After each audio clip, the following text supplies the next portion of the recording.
Hello students. Today's lesson we will be discuss our quarter 1 prelim lesson 1 under Cookery 1, which is clean and maintain kitchen tools, equipment, including kitchen premises. In preparing salad, dessert, and appetizer, we need to consider how we can clean and maintain our kitchen tools and equipment, including kitchen premises. Ayan, kitchen tools and equipment must be part and standard operating procedures that make up your food safety program. If you will not familiar on how you will clean and store them in the right places, I don't think you will prepare a food that is in good condition. Ayan. Before we proceed, what are the tools needed in making appetizer or in making different kinds of salads, different kinds of dessert?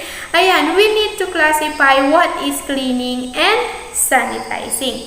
Ayan, so cleaning, when we hear the word cleaning, this is the process of removing dirt. Removing dirt from your kitchen, from the tools you are going to use. Next, this is done with the cleaning agents that remove food, soil, or other substances. Ayan, it helps the food, to keep away from different kinds of microorganisms. That's why we clean our tools and equipment. Ayan. Next, the kitchen may be the dirtiest room in the house, right? Ayan, we prepare food, we prepare different kinds of variety. Ayan, na hindi natin alam, we can get different kinds of microorganisms. Ayan, for us to keep away from those microorganisms is we need to maintain cleanliness inside our kitchen. Ayan, next. Keeping a kitchen well maintained involves some basic rules and a routine that you can build you as a cook. And the following are list cooking materials, kitchen utensils, and equipment that are commonly found in the kitchen. But before that, let us identify what is sanitizing. If cleaning is the process of removing dirt, sanitizing, this is the process on how we can prevent the spread of microorganisms dun sa mga tools na ginagamit natin. So this is the process of eliminating the presence of microorganisms.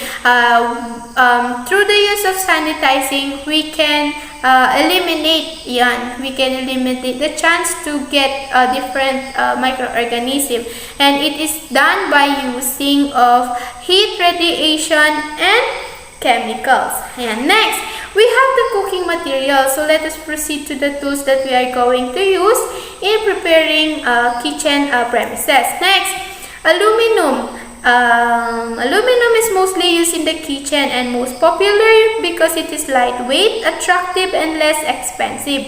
Ayan, mostly yun yung ginagamit natin in the kitchen, aluminum. It is not really expensive, and lalo na yung mga magulang natin, ayan.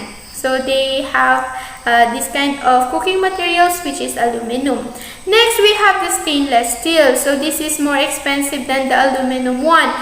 It's the most popular material used for tools and equipment, but it is more expensive. Ayan.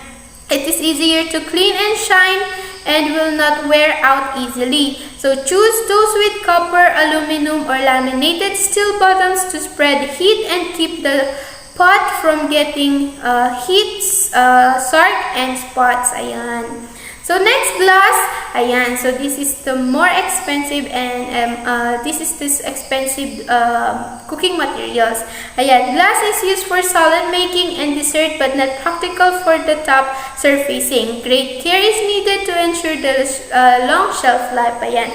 Mostly ginagamit natin siya for different kinds of gatherings or parties. How to take care of glass. Ayan. How we can prolong the life of our glassware or glass. Ayan. To remove stain, use tablespoon. Use a liquid bleach per cup of water when soaking and cleaning. Use baking soda to remove grease, crust, and boiled vinegar as final rinse. Ayan. Ganun yung process in cleaning our glass. Next, use a nylon scrub. Next, cooking materials is our cast iron. It's a durable, must be kept oiled to avoid rusting. Salad oil with no salt or shortening can be rubbed inside and out and dried. Wash with soap, not detergent, before using. Ayan. Next, we have the double boiler. Ayan. So, instead of steamer, ayan. Double boiler used when temperature must be kept below boiling point. Such as for egg sauces, puddings, it is used to keep food warm without overcooking. Ayan. Double boiler is used when temperature must be kept below boiling point. So example, we are about to cook egg. Ayan. Double boiler can be used. Next, Teflon is a special coating applied inside aluminum or steel pot and pans. It prevents food from sticking to the pan. Ayan. Next, let us proceed to the kitchen tools. Ayan. Kitchen tools are considered also as implements. Ayan, they are the one. These things are handheld. Ayan.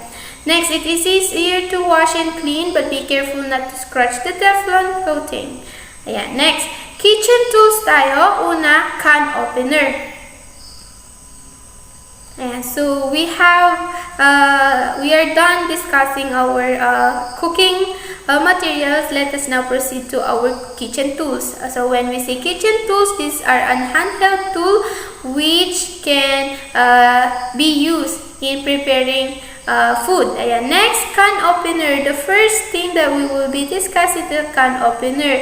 Ayan, we can buy a electric can opener. Ayan, pero if we don't have money to buy an electric can opener, ayan, meron tayong handheld can opener or manual.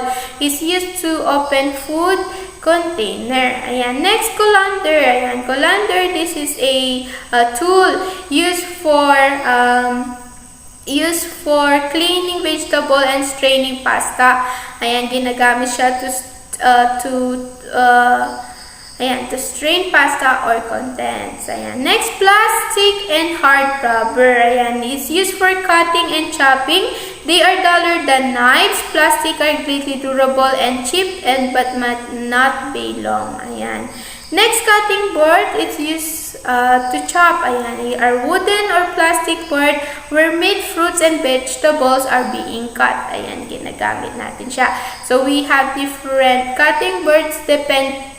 It depends dun sa gagamitin. Next, we have the funnels. Funnels are used to fill jars made of various sizes and stainless, aluminum, and plastic. Next, we have the garlic press. So for easy to press and cut our garlic, ayan, we will need to have this garlic press. It's a kitchen tool which is specifically designed for purpose of pulping garlic. Ayan, next, we have the graters. This is used to shred, grate, and slice different kinds of food, especially mga cabbage. We have cheese, carrots, patatas. Ayan. Next, we have the kitchen shears. They are practically for opening food packages. Ayan. So, kitchen shear are used to cut. Ayan. Used to cut different kinds of packages, cutting tapes, mga strings, or simply remove labels or tags from the items. Next, we have the potato masher. Ayan. So, it is easy to mash our potato together with our potato masher. Next, we have the rotary egg beater. What is rotary egg beater?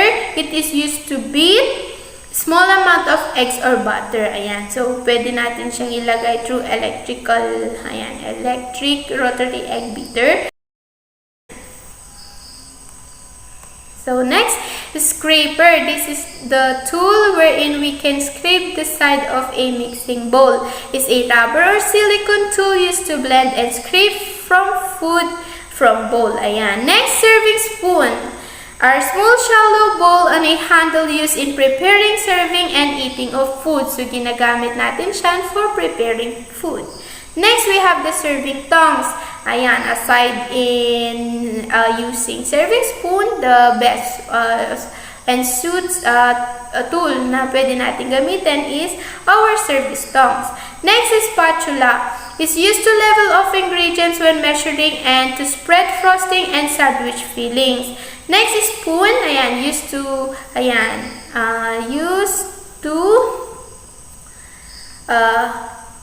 spoon liquids over food to lift foods, including liquid, out of the pot. Next, we have the temperature scales. Ayan, are used to measure heat intensity. Ayan, if it is already enough, ayan. So, mini-measure niya yung temperature scale. And that is temperature scale.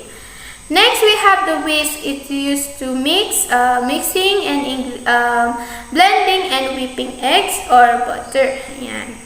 Wooden spoon can also use for creaming, stirring, and mixing. Ayan. Next, we have the measuring tools. Ayan. So, we have here the first one, measuring cup for liquid ingredients. So, example, we're about to get a water na gagamitin. Ayan. Pwede natin gamitin yung mga measuring liquids. Measuring cup for liquid ingredients.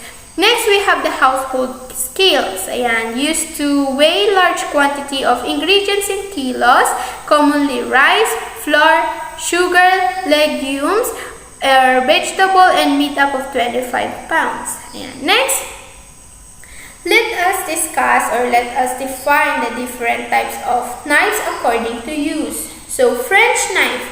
Ayan, so as you can see, the picture posted in your screen. Ayan, so that is French knife. Next, we have the fruit and salad knives. Are used to prepare vegetable and fruit. Next, kitchen shears, often referred to as a cook. Ayan, chefs or tools. Next, citrus knife. Ayan, from the word citrus, this is used for cutting citrus fruits. Next, paring knife is used to core, peel, and section fruits and vegetables. Blades are short, concave, and hollow ground. Ayan, so that is paring knife. Next, we have the vegetable peeler. Ayan, it is used to peel, ayan, the skin of different kinds of food. Ayan, different kinds of fruits. Ayan. Now, let us define the equipment. Ayan. So, this is a machine or something that is heavy. Ayan. Next, equipment may refer to a small electrical appliance such as mixture or a large expensive power-operated appliance such as ranges or a refrigerator. Ayan, unahin natin yung refrigerator. In the kitchen premises or in the kitchen, we are allowed to use this. Ayan. Ayan, so refrigerators or freezer are necessary in preventing bacterial infection from food. It is an insulated box equipped with refrigeration unit and control to maintain the proper inside temperature of a food storage. Next, we have the oven. Ayan, used to heat the food. Ayan, used for heating, baking, and drying. Next, microwave oven. Ayan, used to heat our food. Ayan. Next, we have blenders. What is blenders? Ayan. So, what is blenders? This blender are used to chop, blend, mix, whip, puree, grate, and liquefy all kinds of food. Ayan. So, example, we will prepare drinks. Ayan. By the use of blenders, we can get or we can make different kinds of drinks, shakes, and so, chemical use in cleaning and sanitizing kitchen tools and equipment. And mostly, detergents are always available in our kitchen. And what else? Detergents, abrasive, ayan, acid cleaners, ayan. So, let us define them one by one. Detergents, these are cleaning agents, solvents, or any substance used to wash tableware, surfaces, and equipment. Mostly, yun yung ginagamit ng mga parents natin. Solvent cleaners, commonly referred to as degreasers. Ayan. Next, we have the acid cleaners. Ayan, masiselan and it has a chemical. Ayan, so we need to be aware. Ayan, paano natin sila gagamitin ng maayos. Ayan, abrasive. Ayan, pag hindi na natin talaga maalis yung dumi doon sa mismong equipment or tools na linilinis natin, we can use abrasive. Next, ayan, so steps in washing dishes. Ayan. So next, How to clean, remove stains, and sanitize and store. Ayan, the kitchen cutting board gets a lot of use, and this means that it gets a lot of exposure to bacteria. Example, you cut, what do you mean this? Meat. Ayan, so na-expose siya sa different kinds of microorganism na nanggaling dun sa meat. Ayan, for you to able to use it again, you need to wash them properly. Ayan, clean the cutting board. Ayan, so why we need to consider and learn and study about this? Ayan, kasi na-expose siya lagi dun sa mga microorganism na kinakapitan na pwedeng ikapahamak natin and yung mga tools maawa. Ayan, so after you use the cutting board for slicing, dicing, or chopping all kinds of meat goodies, use a metal scraper or spatula to scrape. Ayan, you can use the metal scraper or spatula to scrape away the remaining bits and pieces of food. Throw the scraps into the garbage disposal. Ayan, so removing stain from the cutting board. Ayan, so you have to remove the stains from the cutting board. Ayan, sanitizing the cutting board. Storing the cutting board. So after you use, you must keep them in a dry place. Ayan. Next, methods and cleaning equipment. Ayan, we need to follow these methods for us to be able to maintain the cleanliness of our tools and equipment. Foam. You use this to increase the contact time of chemical solution to improve cleaning with less mechanical force. Ayan, so we can use foam. Next, clean in place tayo. So what does that mean? It is utilized to clean the interior surfaces of tanks and pipelines of liquid process equipment. Next, clean out of place. Ayan, it is utilized to clean the parts of filters and parts of other equipment. Next, mechanical. It's normally involved the use of brush either by hand or a machine such as a floor scrubber. Mechanical cleaning uses friction for food soil removal. Ayan, so that will be our topic. Next, fundamental cleaning procedures. Ayan.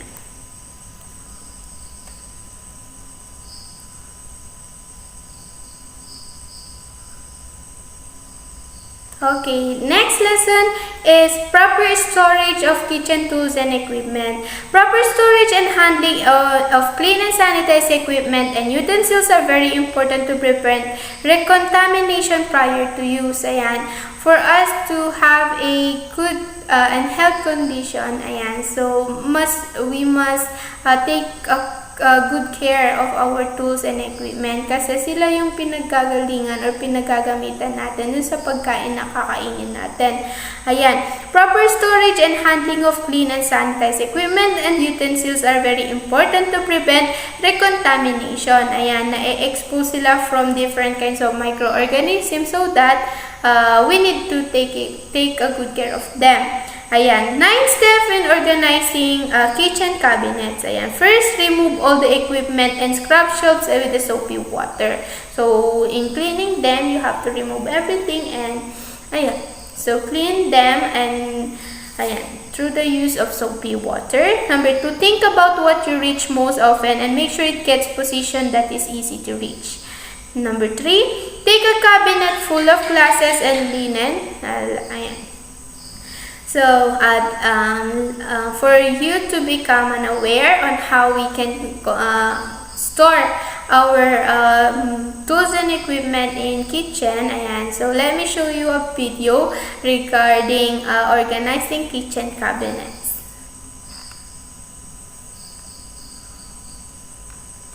Ayan. Okay, so next, so we have different types of sanitizers and disinfectants. Ayan, so let me introduce to you again a video on how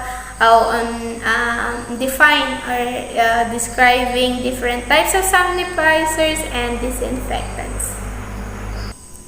Okay, for our safety measures and everything we do in our kitchen, ayan, so here are the following safety measures that you should do when using cleaning agents. Ayan. Ensure adequate ventilation. Ayan. So, have knowledge of basic first aid so that if you have a mini injury, ayan, pwede natin siyang magamot agad. Wear cotton clothing to cover your limbs and other parts of your body that might be exposed to cleaning agent. Wear suitable footwear. Wear industrial strength. Wear protective eye and face wear. Ayan. Next. Ayan. Storage and security of chemicals. Ayan. Keep them in a separate area, especially the chemicals that are used in cleaning our tools and equipment. Ayan. Pwedeng ikapahamak natin. Ayan. So, instead of putting them in the anywhere, ayan. So, we should keep them in a separate area. Number 2, keep on lower shelves to prevent accidents. Number 3, we can store them in a cool, well-lit, and well-ventilated room. Ayan. Number 4, do not store it at heat 5. Ayan. Kasi they can affect the tools. Siyempre, yung mga chemicals na makukuha natin doon, pwedeng ma-adapt ng mismong tools na gagamitin natin. Next, store chemicals with lids tightly on. Ayan, lalo na if may bata kayong kasama. Ayan, so there's a possibility na magagamit nila yon in a wrong way. Ayan, so you should store chemical with lids tightly on. Next, make sure chemicals and other cleaning agents are clearly labeled.